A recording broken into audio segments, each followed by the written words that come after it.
అందరికీ నమస్కారం. ఈ వీడియోలో మనం గంగాదేవి, తులసీదేవి, మనసాదేవి, షష్ఠీదేవి అంటే దేవసేన, మంగళచండి, శ్రీకాళీదేవి మరియు భూదేవి గురించి తెలుసుకుందాం. ఈ దేవతలందరినీ ఆది ప్రకృతి ప్రధానాంశ దేవతలు అని అంటారు. ముందుగా గంగాదేవి. సకల లోకాల్ని, సమస్త జీవుల్ని పవిత్రం చేసే గంగానది మూల ప్రకృతి ప్రధానాంశతో ఆవిర్భవించింది.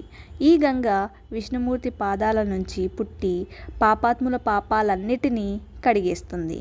గంగా నదిని చూసినా, తలచినా, స్నానం చేసినా, గంగ నీళ్లను తాగినా మోక్షం సిద్ధిస్తుంది. జీవులు గోలోకాన్ని చేరుకోవడానికి గంగానది రహదారిలా ఉపకరిస్తుంది.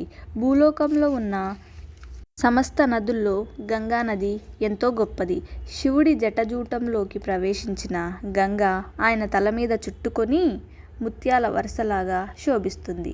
శంఖంలాగా, తెల్లని పద్మంలాగా, పాలలాగా స్వచ్ఛంగా ప్రవహించే గంగానది తపస్సులకు వెంటనే ఫలితాన్ని ప్రసాదిస్తుంది. తులసీదేవి. ఆది ప్రకృతి ప్రధానాంశతో జన్మించిన శక్తి శ్రీ తులసీదేవి. ఈమె శ్రీ మహావిష్ణువుకి అత్యంత ప్రీతిపాత్రమైనది మరియు శ్రీకృష్ణుడికి కూడా. నిర్మూలమైన తులసి శ్రీహరి మెడలో హారంగా, పూజా సమయంలో ఆయన పాదాల మీద కొలువై ఉంటుంది. విష్ణు పూజలో తులసికి అత్యంత ప్రాధాన్యం ఇవ్వబడింది. తులసి దళం అన్నిటికన్నా సారవంతమైనది. పుణ్యాన్ని ప్రసాదిస్తుంది. ఎందుకంటే అది సహజంగానే పవిత్రమైనది కాబట్టి. తులసి స్పర్శ, దర్శన, సేవనాల వల్ల మోక్షం లభిస్తుంది. కలియుగంలో మానవులు చేసే పాపాలన్నిటినీ తులసి భస్మం చేస్తుంది. భూదేవి కూడా తులసి చెట్టు వేళ్ళు తనలో ఉండడం వల్లనే పవిత్రమవుతుంది. సకల పుణ్యతీర్థాలు తులసీదేవి స్పర్శను కోరుకుంటాయి. ఇంత దివ్యమైన తులసి భూలోకంలో వృక్షం రూపంలో పూజలందుకుంటుంది. మనసాదేవి. కశ్య మహర్షికి మూల ప్రకృతి ప్రధానాంశతో మనసాదేవి అనే పుత్రిక జన్మించింది. మనసాదేవి జ్ఞానవంతురాలు, పరమేశ్వరుడికి ప్రియమైన శిష్యురాలు. సర్పరాజైన అనంతుడు ఆమెకి సోదరుడు. సకల సర్పాలు మనసాదేవిని నిత్యం కొలుస్తూ ఉంటాయి. ఆమె కూడా సర్పాలనే ఆభరణాలుగా ధరించి ఉంటుంది.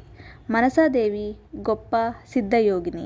శ్రీ మహావిష్ణువు గురించి 3 లక్షల సంవత్సరాలు కఠోదీక్షతో తపస్సు చేసింది. ఆ తపస్సు ప్రభావంతో భూలోకంలో అందరికీ పూజ్యురాలయ్యింది. సకల మంత్రాలకే ఆమె అధిష్టాన దేవత.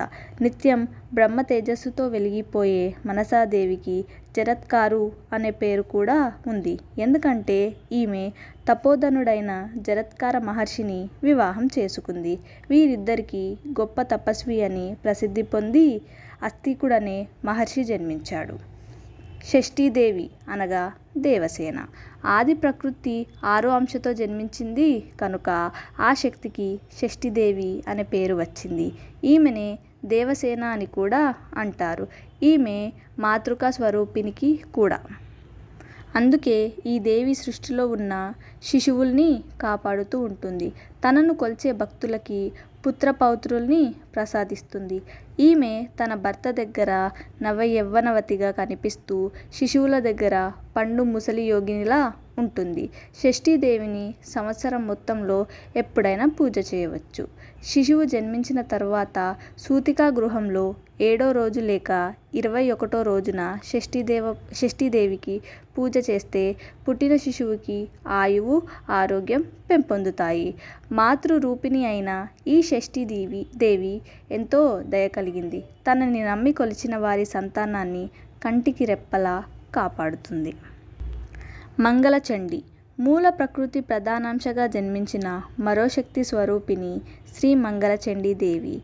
ఆమె ప్రకృతి ముఖం నుంచి ఆవిర్భవించింది. ఆ దేవి తనను కొలిచే భక్తులకి సకల శుభమంగళాలని ప్రసాదిస్తుంది. ఆ దేవి సృష్టి జరిగే సమయంలో మంగళ రూపిణిగా, సంహార సమయంలో చండీ స్వరూపిణిగా కనిపిస్తుంది. అందుకే ఆమెను మంగళచండి అని వ్యవహరిస్తారు. ఆ దేవికి ప్రీతికరమైన వారం మంగళవారం. ఆ రోజు సకల లోకవాసులు ఆమెని పూజించాలి. అలా భక్తి శ్రద్ధలతో మంగళవారం నాడు తనని పూజించిన భక్తులకి భోగభాగ్యాల్ని, కీర్తి ప్రతిష్టల్ని ప్రసాదించి వారి భయాల్ని, శోకాల్ని, దారిద్ర్యాన్ని, అనారోగ్యాన్ని పోగొడుతుంది. మంగళచండీదేవి సంతోషిస్తే సమస్త వర్ణాల్ని ప్రసాదిస్తుంది. అదే గనుక ఆమెకి కోపం వస్తే సమస్తాన్ని దహిస్తుంది. శ్రీకాళీదేవి ప్రకృతి ప్రధానాంశం నుంచి జన్మించిన శక్తులలో ప్రభావవంతమైనది శ్రీకాళీదేవి. పూర్వం ఆది ప్రకృతి పూర్ణాంశతో ఆవిర్భవించిన దుర్గాదేవి శుంభ నిశుంభులనే అసురులతో యుద్ధం చేస్తున్నప్పుడు కోపంతో మండిపోతున్న ఆమె ముఖం నుంచి కాళికాదేవి పుట్టింది. పరాక్రమంలో, ప్రభావంలో కాళికాదేవి దుర్గాదేవితో సమానమైన ప్రతిభ కలిగింది. కోటి సూర్యుల తేజస్సుతో వెలిగే కాళికాదేవి తన భక్తుల్ని ఎప్పుడూ అనుగ్రహిస్తూ ఉంటుంది. ఈ కాళికాదేవి శ్రీకృష్ణుడి భక్తురాలు. నిత్యం ఆయన్నే ధ్యానిస్తూ ఉండడం వల్ల క్రమంగా ఈమె శరీరం నల్లగా మారిపోయింది. ఈమె కేవలం తన నిట్టూర్పుతోనే లోకాల్ని దహించే శక్తివంతమైనది. బ్రహ్మాది దేవతలతో, మునులతో నిత్యం పూజలందుకునే కాళీ ధర్మాకమాద మోక్షాన్ని ప్రసాదిస్తుంది. వసుంధర అంటే భూదేవి. మూల ప్రకృతి ప్రధానాంశతో ఆవిర్భవించింది భూదేవి. ఈ భూదేవి అందరికీ ఆధారం. ఈ భూమి మీద జీవుల ఆహారం పండుతుంది. భూమి రత్నాలకి నిలయం. సమస్త సముద్రాలు ఈ భూమిని ఆశ్రయించుకునే ఉన్నాయి. ఎంతో పవిత్రమైన ఈ భూమి నరుల చేత, మహారాజుల చేత పూజలందుకుంటుంది. అందరూ జీవించడానికి ఈ భూమే కారణం. మానవుల సంపదని, ఆహారాన్ని అందించి ఈ భూమే గనక లేకపోతే చరాచర జగత్తంతా నశించిపోతుంది. Thank you.